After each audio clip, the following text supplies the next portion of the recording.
a lot to be grateful about. So don't be afraid.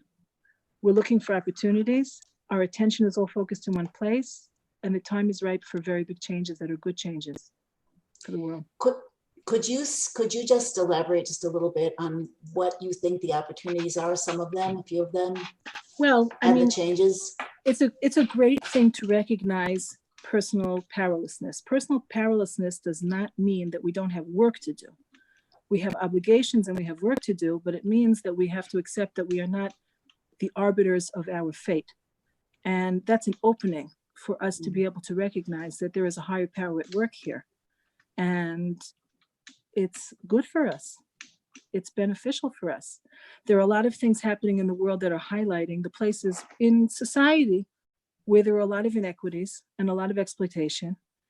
What our messianic era looks like is basically, like Maimonides said, a time when human beings will not be predators upon each other and will no longer exploit one another. So we have many opportunities for being able to actually address the fact that crises highlight for us the areas that there are great inequities, and they must be corrected. A virus comes, and a virus does not make distinctions. It is an invisible enemy, so to speak. It enters in wherever it will go. And so in a certain sense, it's a bit of an equalizer in some ways, even though the world insists on persisting in its inequities. Very quickly, it's easy to see how there are haves and there are have-nots, and the way that people can manage through such a crisis is vastly different depending on your resources. But that is, again, the opportunity presents itself for us to be able to notice, to be attentive to what can be corrected and what needs to be corrected, and for it to be accomplished. So, and also to focus on the power of, there's a power of prayer. What is happening is not, it's not a physical phenomenon only. It's a spiritual phenomenon. It's an emotional phenomenon. It's a mental phenomenon. Even something as simple as how resistant a person is to infection, and how much that has to do with one's joy and one's vitality and one's security and feeling of security and protection in and the trust in a benevolent creator. So all of these are forces, they are actual, and fear is a destroyer.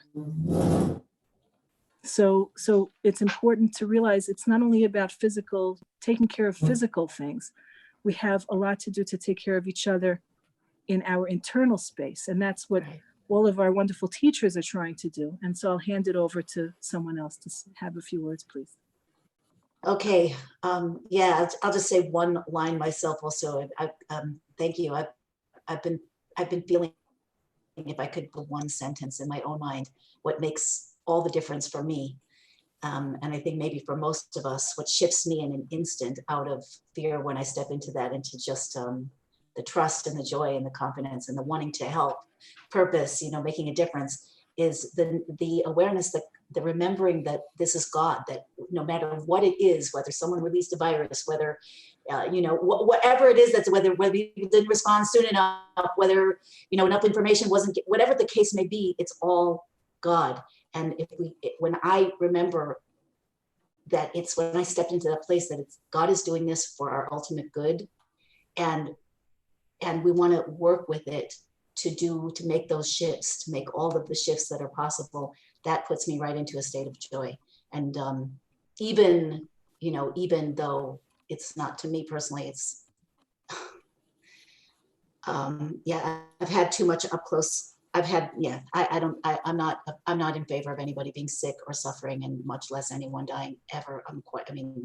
Obviously that's to me, that's what needs to be erased ultimately, but we can't get stuck. We have to keep doing what we can to move that action forward. Okay, who wants to go next? Rabbi Simon, Rabbi Tobel? Whatever you say. All right, you talked, so you're first. Well, first of all, thank you for having me. And It's an honor to be joining with your co-panelists, and especially in this both critical and challenging time. A few points I'd like to make in addition to what was said already, and that is, though we have full trust in God and that everything was going to turn out for the best and even better than ever before, the fact is right now, and I think it must be stated even though it was mentioned, but I want to just state it very, very unequivocally. Where I am, there are people lying in the hospital, hundreds of people that I personally know that are on their deathbed. And Hundreds? yeah. So I just think it's important to recognize that in any type of transition, that though we always believe that even the Holocaust itself ultimately would lead to redemption, but at the same time, when there's a death and the grave is still open, you can't just ignore that and talk only about the unbelievable transitions and new utopias that this is going to lead to. This does not mean to depress anyone, and it's not meant to be negative. It's meant to be realistic. When, God forbid, we sit shiva for someone, we don't forget that we believe the neshama lives on, and that there will be tchiyas hamesim, resurrection, and that everything's going to end up being great. But at the same time, it's a time when there's shiva. So I think 2 points that I want to make regarding that. Number one is that we must be extremely cognizant and sensitive to that fact, because especially today, there are people who unfortunately are living in some form of denial.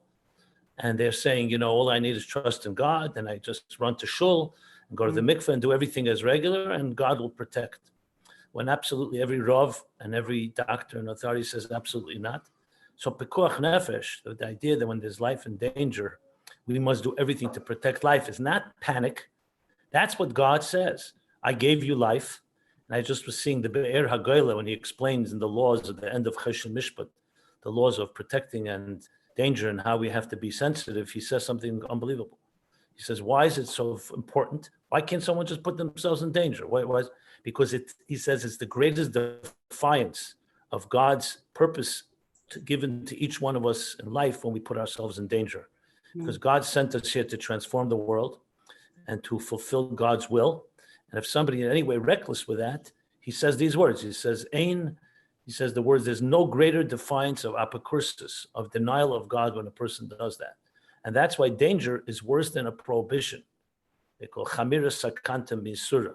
The reason I'm saying it is because anyone listening, I think it's important, even though this may be a given for many of us, it's important to state that this is not a contradiction. The same God that tells us Mashiach will come, and the same God that tells us that all negative experiences will lead ultimately to greater openings and opportunities, also tells us to be prudent and to listen to doctors and the health authorities.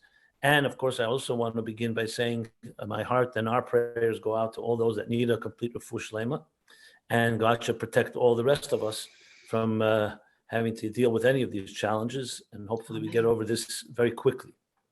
Okay, with that qualification, then comes point number two. Point number two is, and I concur with what has been said, that absolutely anything coming from heaven, especially this is definitely the hand of God. This was not man-made. And this is clearly uprooting and upending literally virtually every system out there, every human being on earth. And we see how vulnerable and how fragile we are. So there's no question that we have here a tremendous, first of all, responsibility to, at the same time that we have to be prudent, to also reassure people, to be calm. We say when we go to a doctor and we listen to a health authority, we listen to the instructions of the doctor. But where our heart and soul is with God, recognizing that which we don't control is not up to us. You know, we have to do whatever is possible in our control, but that which is not in our control, we must trust God and believe that there is a greater opportunity here. And with that, I would say a few things. First of all, I know from my own work, and I'm sure my colleagues here as well, and all of you and everyone I'm seeing, this is like a wartime right now. Just like during war, just as you need doctors, you also need soul doctors, People are desperate for guidance. People are confused. They're isolated. They are with their families at home. All the security blankets and all the comfort zones have been literally stripped away from many, many people, from all people, I should say. And many do not know what to do. So I think its first responsibility is to help fill people and tell them that even though you may not control everything going on outside of you, you control everything going on inside of you, which means your attitude, your nobility, your value system, everything that you really stand for is now being challenged. And this may be the definitive event of our lives, that when the history will be written, will be looked back at, how did we behave? Did we cower in fear and just panic? Or did we rise to the occasion and say, you know what? Yes, life as I knew it a few weeks ago is completely gone. I can't go to work. I don't know what will be tomorrow. There's all kinds of unknowns, the economy, travel, Pesach plans. I mean, there isn't one plan that hasn't been upended. But I do know that I'm here and God blessed me with life and put me in this situation, and how will I be an ambassador of light and bringing my unique purpose and mission to this world. I think this is a message we have to reinforce more than ever. I mean, it's always a message, but in a time like this, where we can't rely on the crutch of the so-called superficial world being there for you. This is the only thing we have now, is our internal lives. And I just mentioned on Shabbos is Vayakel, gathering together. Yes, we can't gather physically, but we can gather spiritually, as we're doing right now, in ways that perhaps have never been done. Now we appreciate what it means to be with your loved one. We appreciate what more intimate values are. You know, we was all busy. You came to anyone a month ago, I'm too busy. I got to go to work. I have a new business opening, this thing, that thing. That was all nice in those comfortable moments. Now it all comes down to the raw base elements of what are you made of. And finally, I want to say, and concurring as well, that there's no question the attention of the world is there, the focus is there, and we have to do everything possible to bring out the best in people now. Not their survival instinct as in survival of the fittest, which can bring out sometimes the worst, but the best. And we're seeing it. We're seeing how people are behaving with certain dignity, reaching out, and it's easy to do with technology. All you have to do is send someone an email or social media, or pick up a phone. So we can create a brotherhood, a sisterhood, I think, of unprecedented unity that has never had such an opportunity now, because everybody is really wanting it and craving for it. And as the days pass, we hope it's going to end quickly, but as the days pass, the people being isolated, who've been so accustomed to being socially close, and now they're called to be socially distant, we have to teach them how to be spiritually and emotionally close. And that's our tremendous opportunity here, which of course is a taste of and a prelude to what Mashiach is all about, as was mentioned. So that's my piece. This doesn't, I'm very eager to hear Rabbi Tovia. I just want to ask you though, what is, I haven't heard so much about what is happening in Crown Heights in a nutshell. What's happening in Crown Heights is what's happening in New York and California and so many other places in the world. It's almost total lockdown where everybody's told, stay home. All essential businesses are closed. They're trying to prevent any escalation of the virus. Especially, of course, we know that younger people may not be as susceptible, but they're still carriers. So right now, I mean, I don't like to speak in negative terms, but they don't see it yet as over the curve yet. You know, they're just right now containing it. It's in containment mode. And I think everybody knows that we don't really know what's going on because they don't know the strain of this virus. And there's always best case scenarios and worst case scenarios. So right now, the approach is to be extremely cautious as much as possible and just stay away. I mean, I had a niece that got married just a few days ago. I didn't go to the wedding. The wedding was just small. I only went to the chuppah because I had some symptoms and I'm getting over it, thank God.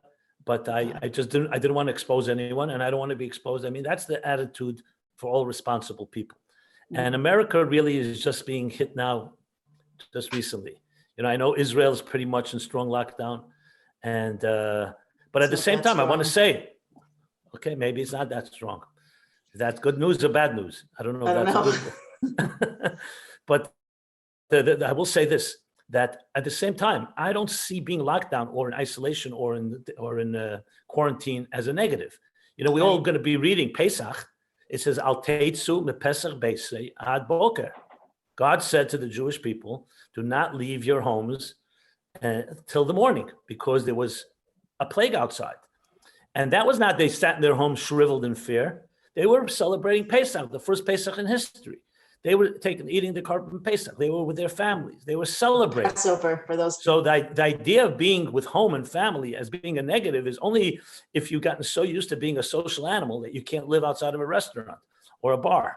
So here we have a tremendous opportunity. Now, at the same time, being cautious and all of that. So there's an element of intimacy that this creates that perhaps unprecedented in history. Who would have imagined the 21st century that basically all travel is gone, everything is internal now.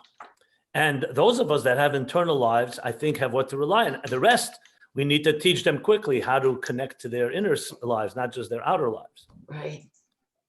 Right. Thank you. Thank you so much, Rabbi Tovia. Yeah, thank you for having me on. I'm very honored to be among such esteemed guests. First, to Refuah Shalema, there are approximately 1,000 Jews here in Eretz Yisrael that have been diagnosed with this virus. The first fatality was this past weekend, with a Holocaust survivor was Nifter, Baruch Dynamis. And there are about 20 people now who are in critical condition. It's very important for people to read particularly Psalm 57 and 58 for Refuah Shalema. 57 and 58. Yeah, I want to just focus, really bounce off what we just heard and go straight to Tanakh to look at this. This, without any doubt, is part of a messianic process that's unfolding. We are told that when a person, after 120 years, they're asked a number of questions, the Gemara in Shabbos, and one of the questions a person will be asked is, Tzipisa Yeshua, which is typically translated, did you await the Messiah? But really, Tzipisa, Rav Kook tells us, is a language of being a watchman, a watchtower. Look at the events that are unfolding and understand it through the eyes of our prophets and Chazal of blessed memory. So we have to watch and observe the events that are very quickly unfolding. One point must be addressed. The reason why every redemption history occurred over a process. HaKadosh Baruch Hu, the Almighty, blessed be his name, certainly didn't need 10 plagues and didn't need Pharaoh's permission. 10 plagues took place over the course of less than a year, not much less. What was it all for? So that people might repent. So all the events that are leading up to the coming of the redemption, which I believe it's not just imminent, but we're already in that redemptive process. We're in it right now. Is for us to be aware of what is happening now and to turn our eyes to the Almighty, because, and I know there are people who are watching this who are Jewish and those who are not Jewish, but it should be said that it is the repentance of the Jewish people that will trigger the final redemption. Isaiah chapter 59, verse 19 and 20. That's the return, the repentance of the Jews will cause the Redeemer, the Mashiach, to come to Zion. There's a point that Rabbi Jacobson just spoke about, which is astounding. The moment this all began to unfold to the degree that it is right now, of course, my mind just was like just going and looking through Tanakh. And of course, you didn't have to look far, because you could think of the night of our first Pesach. The Torah told us, the Jewish people, to take for themselves a lamb, bring it into the house on the 10th of Nisan, and then to remain there on the 14th day, to slaughter it, to put the blood on the lintel and on the side of the doorpost on the inside. And everyone is to huddle in this room, can't go out. You can't go out. So you're in there, you're ready to launch as a cannonball. there's only one opening that you can pass through, and you can't do it until the morning. What is that conveying? That everyone should be in their house, be in the safety of your own home. Outside is darkness. Outside is the angel of death. Outside is destruction. But in your home, it's a place of safety. You're in the safest place possible. But there's one opening with blood on the side, and you're going to be catapulted out in a brief moment. It's impossible not to realize that we're talking about literally the birth of the Jewish people. It's not an accident that when Moses, our teacher of blessed memory, spoke to Pharaoh, he referred to the children of Israel's God's firstborn son. And as it turns out, our sages tell us very clearly that these events that occurred, Torah should, God forbid, never be looked at or seen as a history book, just telling us about what happened. It rather, Torah is using history as instructive, and this is pointing to the future. And in fact, our greatest commentators tell us that, in fact, when the final redemption occurs, the children of Israel will then once again be in their homes and burst forth straight away, as the Baal HaTurim says, the Torah tells us, and so on. Can you speak up just a little bit, Rabbi Tovia? Of course. So Okay. the first thing is that what is happening now, that we are all here and ready to burst forth, is outlined in the Torah, in Tanakh. One other thing I want to take a moment on, which is something that is very striking for me personally, just a little bit what's going on, what went on here in the land of Israel. The last year, this past year, the tourism here in the land of Israel had broken every record. As you know, we actually live very close to each other, and you almost couldn't walk down the streets of Jerusalem. Just a few months ago, before this happened, there were Korean, Far Eastern Christians who were all over the country. You sometimes had to just walk on the streets where the cars were, because you can't even walk. You couldn't even walk on the midracha. You couldn't even walk on the sidewalk. And what was, I have to share this with you. I don't think I ever told anyone this. What was happening is that these Christians were coming here to the land of Israel, and I'll talk about the South Koreans. And they were playing music and singing in Ben Yehuda. Ben Yehuda is a sort of the center of Yerushalayim, right outside the old city. It's like a gathering place for a lot of people. And they had all these musicians and singers.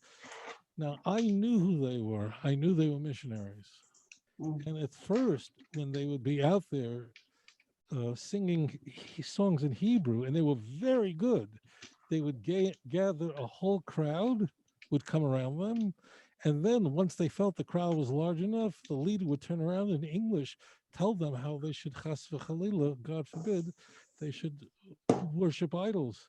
And they would have an Israeli, a missionary, who would translate into Hebrew. When they saw my face, they would immediately end it and run away. What happens? Comes in February, this is February 20th, it was a Thursday. I go down there to see what's going on, and you had those Koreans there sitting in Ben Yehuda with a sign in translated in Hebrew, Korea loves Israel. If you're in Jerusalem, you know exactly who I'm talking about. And they were singing in Korean. They were singing music in Korean. And there was a whole crowd around them. And not only that, there were Jews who were dancing to their singing, but they were singing in Korean. And there were girls who I'm sure their parents sent to study in yeshiva who were dancing to the music of these Koreans. And there were boys who no doubt came here to whatever, and they're dancing, and there's Israelis dancing around. I stayed back because I wanted to find out what's going on here. I turned to a Korean lady next to me and I asked her, because I don't understand Korean. I said, what are they singing about? And she said they're singing about Jesus, that he died for your sins. So I'm standing there and watching this spectacle of Jews who are dancing to idolatry, to Avodah Zarah. And this was a shock to me because I never before saw that missionaries would sing in a foreign language that no Jew would know. And and they would get the Jews to engage in singing and dancing to idolatry. And you can't see it. It's like this virus that can't be seen. And it's sort of an invisible thing. And from Jews were dancing to this. Well, I immediately walked out. They saw me, and I presume they split up very fairly quickly. I decided right away. I hired 2 cameramen. That was a Thursday. So the next big time in Ben Yehuda is Saturday night. I had cameramen ready. I had a wireless mic, and I was going to go in, film this from every direction. As you know, I've done a lot of films with missionaries here. What happens? As it turns out, a flight, Korean Air Flight 957, lands in Tel Aviv, and the state of Israel does not allow its passengers to disembark, except for 12 Jews. That was it. The plane is refueled, restocked, and is sent back 13-hour flight back to Seoul, and all the Koreans have to get out of the country. Now, this may sound like a moving thing. So here, there was suddenly missionaries are just thrown out of the country, but this is also a prerequisite in Tanakh. As it turns out, Zechariah, he was a prophet who lived in the beginning of the Second Temple period. His sefer is pregnant with messianic prophecy. Some of the most detailed end time prophecies are expressed by this great Novi, is a great prophet who lived in the beginning of the Second Temple. He was really one of the latter prophets. And in Zechariah chapter 13, that's how it begins. Zechariah 13 tells us that a prerequisite to the coming of Mashiach. Remember, 14 is the big, big, big explosion of the Messianic age, the coming of the Messiah. But before that, the Navi tells us that on that day, there'll be a fountain open for the house of David, which means at that time, when the Messianic unfolding and unpacking will take place. And what will God do? He will immediately cleanse the land of all filth and uncleanliness, and all the false prophets and false missionaries will be ashamed of what they've done, and they will be expelled from the land. I have to translate this. So what Rabbi Tovia is saying is not that the visitors who we would often appreciate and certainly honor he's not calling anybody filth. He's calling the missionary work that in the land of Israel, which is part of we're moving toward our destiny in this holy land, which will be a central point to bring divinity and holiness and goodness and blessings to all peoples. There can't be forces here that are trying to pull the Jews away from the Torah when the Jews kept the Torah overall for thousands of years in exile. I just wanted to clarify that point, because it's not about it's not about, we love all the people of being missionized, Right. and especially not in stealth. Right. This was really very unique. I'm doing this for nearly 40 years. I had never seen people who were peddling in missionary activity using a foreign language which the listener didn't even understand, could not recognize, essentially invisible. And I had Korean Jews, Gerim, who were ready to come out with me, and they were all gone and thrown out of the country. So so what Rabbi Jacobson spoke about and the Rebbetzin spoke about was really eye-opening. We are in a process. The reason why there's a process is so that people could repent. It never happened suddenly, or else people would never have a chance to repent. And throughout history, not only have redemptions occurred over a process, so people would turn their lives around, but also, God forbid, the other way also always happens over time. And we are observing this now. Not from my opinion, doesn't matter. My thoughts are not important, but from the words of the prophets of blessed memory, we are now seeing events. One caveat I must make here: the commentators on the prophets have the same refrain. There are certain prophecies in our holy scriptures that are really very difficult to understand what they mean. It's very difficult to understand. Certainly, our great grandparents, 100 years ago, 200 years, they couldn't even imagine what is happening today. So all the prophets really all the commentaries with one voice said that even though now, we can comment on this, but we're limited in our understanding. Rashi, the greatest of the super commentaries, correct me if I'm wrong, his only Hakdama means introduction to any book he ever wrote is on the book of Zechariah. The book of Zechariah actually has an introduction by Rashi. That's unheard of. And the prophets the commentaries all tell us, because that's how we see the world, through our sages of blessed memory, through the prophets. They all warn us that when it happens, we'll go, I see what's happening now. This matches perfectly what the prophets of Israel told us, and it's unfolding exactly as we've been told. Wow. So I'm just sitting here listening and noticing and feeling that it's like, they say that the deeper truth lies in the paradox, where you can be in two places at once. It seems like we're in even more than be called to be even in more than two places at once, because if I take into account everything that's already been shared here, I still can't get over what you said, Simon, about that you have hundreds of friends who are, I don't even want to repeat the words. I've been completely unaware. I'm still completely unaware, except for what you've said. Unbelievable. It's mind blowing in the sense of not being able to be comprehended. So I just don't know what to do with that. And then you talked about us being in a state of war. And it's also really strange that Crown Heights, it's sounding like Crown Heights is a center where people are far more affected, at least as of now. Hopefully it won't get worse there or anywhere else. Will just get better at praying, please God. But why would that be? These are just the thoughts that I'm having. And then I'm very much with Yehudis also, that this is I'm feeling myself and seeing how much of an opportunity this is, how there is, as I guess several people mentioned, there's an opportunity and a reality of far deepened connection, of inner connection with the self, of a heightened connection with God, of an ability for every, we were discussing before the call that Torah is filling the airwaves. It's in all the invisible space, that virtual space. It's just, if it's living divinity, it's moving between every computer, every cell phone, just like flowing through our bodies from every direction.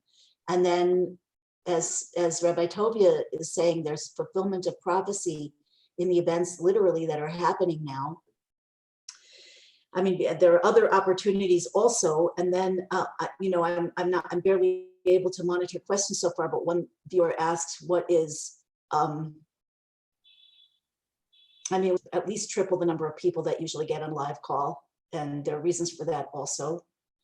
And those are, it's such a contrast. It's such a stark, sharp contrast between the painful and the incredible, between the tragedies that happen and the incredible opportunity.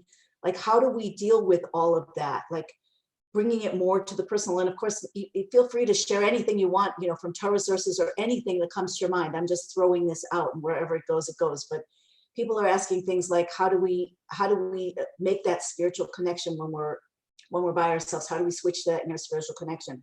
How do we know that this is different from any other similar instance that happened in the past? Obviously, it's not different in terms of what the people who are experiencing it are experiencing on an individual basis, but it seems very different. I mean, there's no question that there's never been a time in history, positive or negative, when everyone's tuned in like this, and when everyone's connected, when everyone's in their house, when everyone is focused on the same thing at the same time in the whole world, like Shifra? every country. Yeah. Can I throw something in? Please, please. Okay. So several different ideas come to mind. One of the things that made me want to participate, although you just asked, and I always say yes if I could say yes to anything, but the word prophecy, and Rabbi Singer just said now about the prophecies in Zechariah. I've been getting a lot of questions about that last chapter of Zechariah, that last chapter of the book of Zechariah, and so I keep going back to a certain teaching of one of the great sages of the last few hundred years. His name was Rabbi Isaiah Halevi Horowitz. He's known as the Shlah HaKadosh. He's buried in Tiberias here in Israel. And he makes a point that's very important to remember when we're looking at the prophecies, because, especially, I hate to say it, but we have a lot of the Jewish people are not as familiar with a lot of Tanakh as a lot of the prophets as believing Christians are. And so that's Rabbi Gifter, the great Rabbi Gifter, he used to get very upset about that. He said, what happened to the Jewish people knowing their Tanakh? So knowing our prophets and our writings. So the thing is, our prophets are filled. The reason why we had many prophets, we had millions of prophets. It says that in the Midrash that we had twice as many prophets in the time of prophecy among the Jewish people as there were numbers of Jews who came out of Egypt. Kiflayim ki yotze Mitzrayim, and there were also women prophets. It says so. So we have here prophecies that we have. Our 24 books of Tanakh are the books, aside from the Chumash itself. The sages determined that these are books that are necessary books to carry us through and provide us with the information that we need to be able to serve God throughout our whole exile, and also to prepare us to receive the Redeemer. That's the books that are canonized. We had many other prophetic teachings, but that's what we have now. So it means if we have them, it's because we need them. Now, some of the prophecies throughout the prophets are frightening about the times preceding the arrival of Mashiach, and they can be very overwhelming. And for anybody who has studied them, so they raise a lot of questions for us. As Rabbi Singer pointed out, there are multiple layers of commentary. We have a lot of commentary on all of the prophecies. But one thing that I want to share is has been providing me with a lot to go on during this time.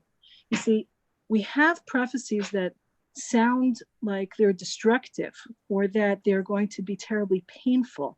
And one thing that the Shlah HaKadosh, this Rabbi Isaiah Halevi Horowitz, who was such a great mystic and sage who lived several hundred years ago. So one thing that he said is very powerful. He said that prophecy and exactly the way in which it manifests is not determined until the events occur. And all events that are prophesied can manifest in far better, more beautiful ways than we can imagine. We just do not have, until we are in the place of being able to look at them in retrospect, we don't have absolute clarity as to what the precise meaning of what the manifestation will look like.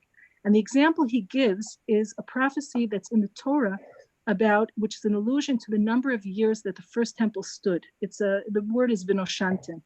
And I'm not going to go into the specifics of it, but he says in his commentary, it's not commentary, he says in his writings, the Shlah Kadosh, the Holy Shlah, he says that it's only because it was post facto that the sages told us that the numerical value of that word referring to the destruction of the first temple is equivalent to the number of years that it stood. However, had we been worthy of not having had the first temple be destroyed, that word would have meant something else, and its prophetic implication would have manifested differently. And until the events actually occur, it's as if it is open. The possibilities are open before us. And all of these prophecies, which can sound very harsh and they can sound difficult, they don't have to manifest that way. One of the best ways is a beautiful story of the Baal HaTanya, the great first Rebbe of Chabad Lubavitch. So the Baal HaTanya, there's a story about his son, actually, the Mitzvah Rebbe, who, when he was a child, his father traveled and he was not there to read the Torah portion that includes the curses. We have two Torah portions that are very harsh, that are read throughout the year. Both of them include what are called curses, klalot. And the Baal HaTanya, when it traveled, his son was young, before the age of bar mitzvah. The Mitzvah Rebbe must have been about 10 years old or so, because he wasn't yet of age to have to fast. And so it was the summertime. It's a reading during the summer of Parshat Kitavo. And so the curses are included there.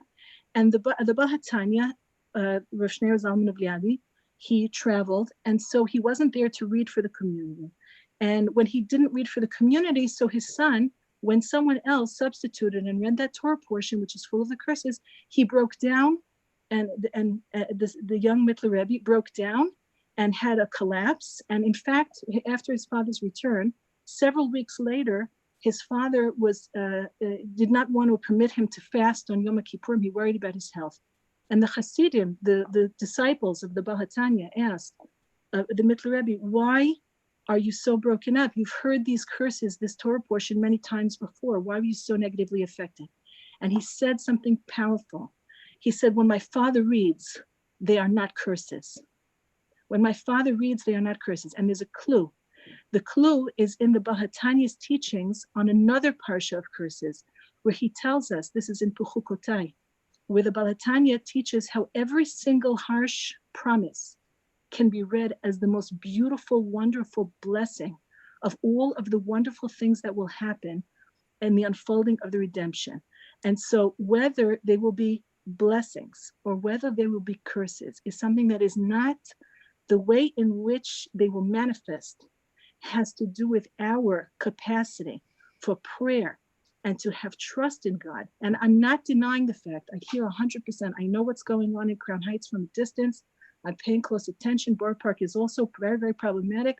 The communities, and it's not only the Jewish communities, it's communities all over the world.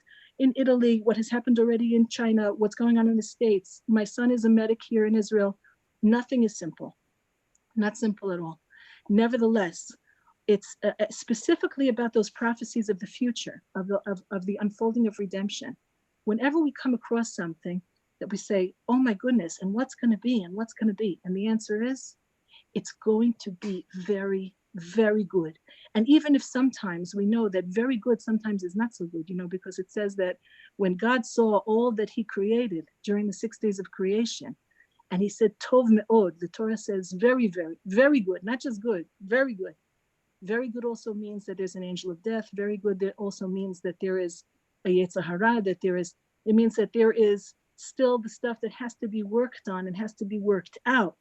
It doesn't mean yet utopia, very good. Very good means we still have the negative or the bitter or the dark that has to be transformed. That's called very good.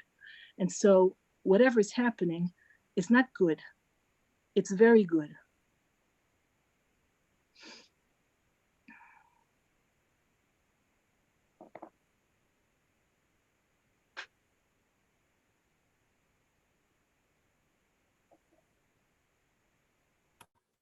Can I weigh in on this? Oh, please, please. I don't want to throw any cold water on everybody's stuff here, and I apologize at the outset if what I say may be somewhat disagreeing a little. But I find it, at least the way I was trained, and as a student of the Lubavitcher Rebbe, and quite familiar with the concepts that in every darkest, there's the deepest good and all of that.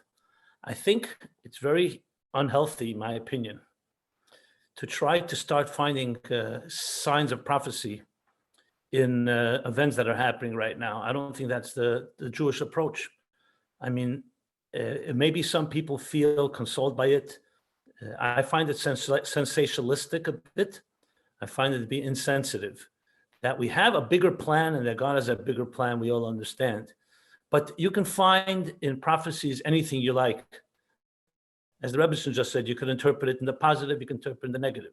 You could say a very healthy, robust economy is a sign of Mashiach. You could say a very bad economy is a sign of Mashiach. Death is a sign of Mashiach, and life is a sign of Mashiach. Jewish renaissance is a sign of Mashiach, and Jewish destruction is a sign of Mashiach. Once you start going into that area, I feel it could be very, it feeds into the more sensationalistic and areas in life. It's like when we talk about interpreting dreams or Gilgulim, reincarnation. Of course, these things are true, but Judaism always went with Tamim Tia im Hashem Melekecha. God says, walk the simple path. Don't try to understand all my mysteries.